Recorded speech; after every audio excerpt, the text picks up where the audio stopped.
Oi gente, como é que vocês estão? Então, esse é o segundo vídeo do canal e a gente vai falar um pouquinho sobre descritores em ciências da saúde, certo? Esse é um assunto da pesquisa científica e eu pensei em fazer esse vídeo porque recentemente saiu os descritores em ciências da saúde atualizados, certo? 2019. O governo, ele fez uma atualização tanto da forma de avaliação das pós-graduações e das revistas científicas, certo, no Brasil, o que é muito interessante. Juntamente com isso foi lançado os DECs 2019. Então, é um assunto de relevância, né, que muitas pessoas se confundem e a gente vai falar um pouquinho sobre isso. Então, quando a gente está fazendo uma pesquisa, né, quando a gente está escrevendo um artigo, alguma produção científica, a gente a gente estrutura o resumo, né? Faz o resumo e coloca logo ali embaixo palavras-chave ou descritores. Primeiramente, muitas pessoas confundem a diferença entre palavras-chave e descritores, certo? E existe diferença. Palavras-chave são palavras que o autor, né, da produção escolhe para colocar ali, né? Que não são palavras indexadas, não são palavras padronizadas, certo? Palavras-chave são expressões comumente utilizadas naquela área de pesquisa, naquela área em que o autor está se expressando. E descritores, né, você já pode imaginar o que é totalmente o contrário de palavras-chave. Descritores em saúde são expressões padronizadas, certo? Indexadas. Porque, vamos pensar, gente, imagine o tanto de gente hoje em dia que está escrevendo, que está publicando, que está produzindo, né, artigos e todas essas pessoas, todas essas produções, elas precisam ser indexadas de uma forma que outras pessoas também possam ter acesso a esse material, correto? Se eu estou fazendo uma pesquisa aqui sobre, por exemplo, sei lá, HIV em idosos, e eu quero ver outras publicações de HIV em idosos, eu preciso de uma forma de pesquisar essas publicações, correto? Porque senão pode acabar virando uma bagunça enorme, eu não achar nada, enfim. Outros sites, né, além da saúde, utilizam descritores padronizados, como por exemplo o Google, né? O Google ele não usa um padronizado, mas digamos que ele utiliza palavras-chave, né? Quando você vai pesquisar alguma coisa, você joga ali algumas palavras-chave que estejam relacionadas ao seu tema. Assim como eles também utilizam algumas ferramentas que podem facilitar a sua busca, como você quer que esse termo seja pesquisado, mas você não quer que esse apareça, né? Por exemplo, toda vez que eu vou pesquisar de HIV em idosos, aparece sobre sexologia, mas eu não quero saber sobre sexologia, só quero saber sobre essa doença na população idosa. Então eu escrevo um jeito lá, né, que ele corta todas as publicações, né, todas as matérias, os sites que tragam sexologia como assunto também. Mas voltando para os descritores, nós temos no mundo científico, digamos assim, bancos de dados, certo? Que indexam diversos artigos relacionados às temáticas, como por exemplo, BDENF, Lilacs, Medline, certo? Scopus. Todos esses são bancos de dados que vão indexar publicações. Então, nós temos os bancos de dados e nós temos as bibliotecas virtuais em saúde. As bibliotecas, elas reúnem um conjunto de bancos de dados. Muitas pessoas confundem. Então, nós aqui temos uma pessoa publica um artigo, certo? E essa publicação, ela é aceita por uma revista científica, beleza? Essa revista científica, dependendo do fator de impacto, da qualidade de diversos fatores, ela pode ser incrementada em um banco de dados, beleza? Então, digamos que essa revista, ela tem um qualis bom, é um fator de impacto bem relevante, e essa revista ela é aceita no Medline, no Scopus, né? Ela é super conceituada, então ela vai para os bancos de dados, certo? Ela foi publicada na revista e essa revista está dentro de um banco de dados, beleza? E esse banco de dados, ele pode estar dentro de uma biblioteca virtual em saúde. Essa biblioteca, ela vai reunir diferentes bancos de dados, que dentro desses bancos de dados tem vários artigos científicos. Nós temos uma famosa biblioteca que é a BVS, a Biblioteca Virtual em Saúde. E muitas pessoas confundem a BVS com um banco de dados. Outra muito famosa é a Cielo. A Cielo, sim, é uma biblioteca virtual em saúde, justamente porque ela tem outros bancos de dados dentro dela. E para realizar a busca, não interfere em nada. A questão dos bancos de dados é só para facilitar mesmo a busca do pesquisador, certo? Que é muito mais cômodo você ir para uma biblioteca, né, e pesquisar em cada base de dados, do que você ir na base de dados em si e depois ir em outro para levantar alguns artigos, né? Fica um trabalho mais complicado. Porém, quando nós vamos fazer a pesquisa e nós vamos discriminar e precisarmos, né, discriminar algo na metodologia, todo esse passo a passo deve ser colocado, certo? Mas isso é assunto para outro vídeo. Então, tudo isso aqui que eu expliquei para vocês é para vocês terem uma noção da amplitude do número de pesquisas, né? E a necessidade de realizar algo para que o pesquisador encontre de uma maneira mais fácil o que ele está procurando, certo? Então, para isso, foram criados os descritores em saúde.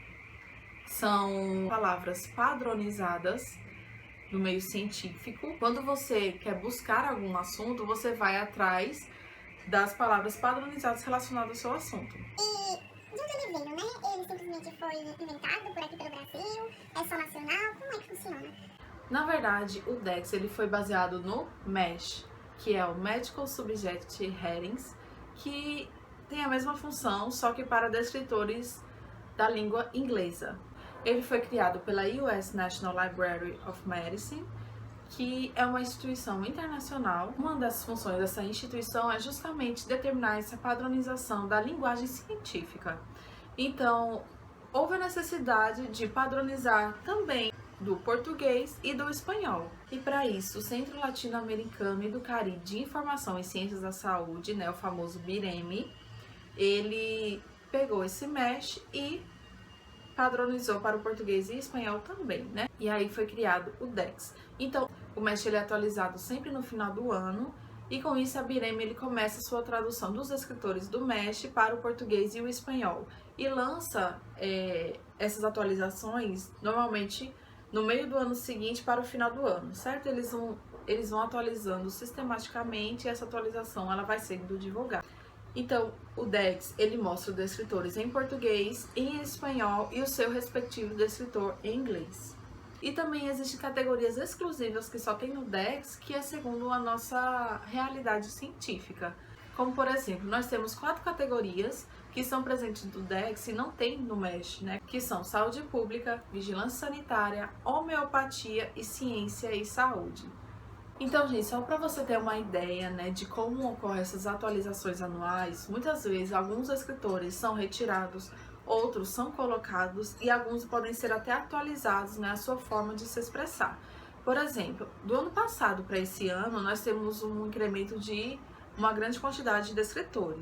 Em 2018, a gente tinha um total de 33.476 descritores padronizados, certo?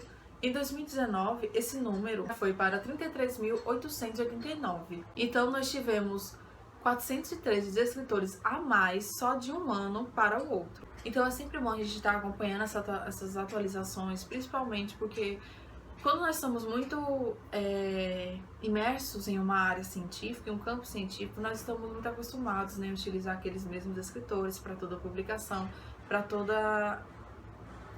todo texto, para todo artigo que nós vamos pesquisar, que nós vamos publicar, né? Seja em eventos científicos, seja em revistas, seja em publicações de livros, nós acabamos nos acostumando e nos acomodando, né? Nos acomodando, ficando na nossa zona de conforto.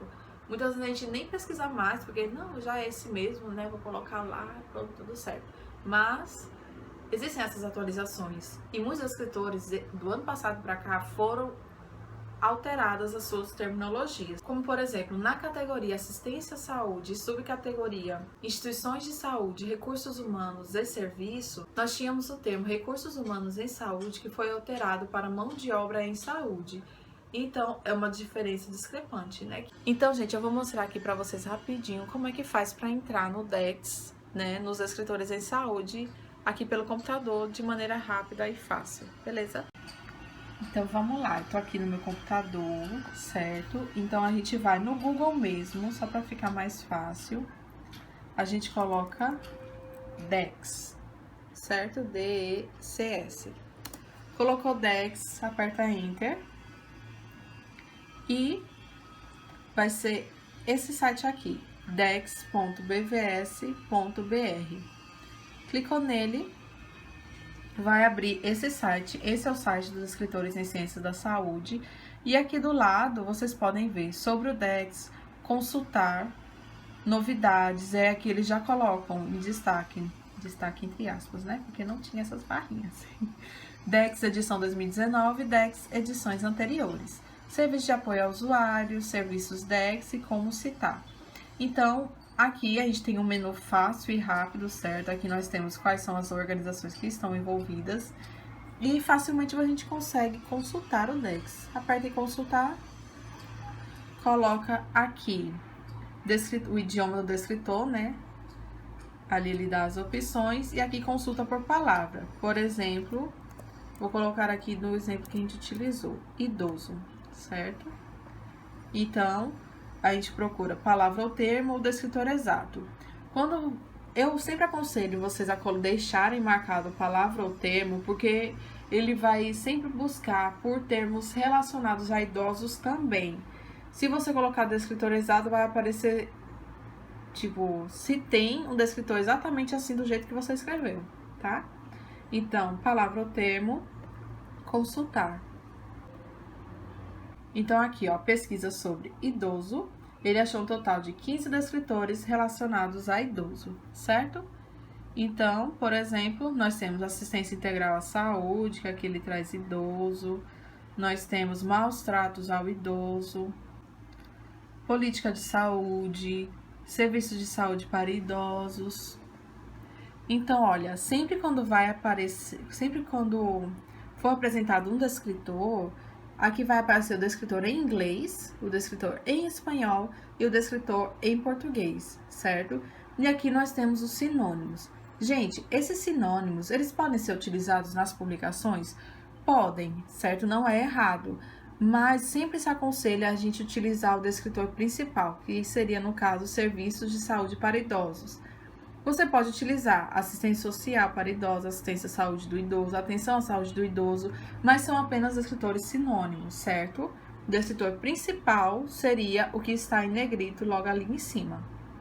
Então é isso, gente. O vídeo de hoje foi sobre descritores em ciências da saúde, certo? Uma parte mínima da pesquisa científica que é muito importante e pouca gente dá visibilidade, dá importância para isso, certo? Porque os escritores, eles vieram como uma forma de facilitar o nosso trabalho. Então, toda forma de facilitar é sempre bem-vinda, não é? Nesse tempo de loucura, esse tempo que a gente tem que efetivar o nosso tempo, né? E contribuir e dar o melhor de nós mesmos nas publicações, nas buscas. Então é isso, pessoal. Se inscreve aqui embaixo no canal, dá um like e comentem. Me digam se vocês já conhecem os descritores, me digam o que vocês acham, se vocês utilizam. Se eu esqueci de falar alguma coisa, se vocês têm algum site que vocês possam compartilhar para as pessoas entenderem mais sobre e pesquisarem mais para quem tiver interesse. Semana que vem tem mais um vídeo. Uma boa semana de trabalho para vocês e até mais. Tchau!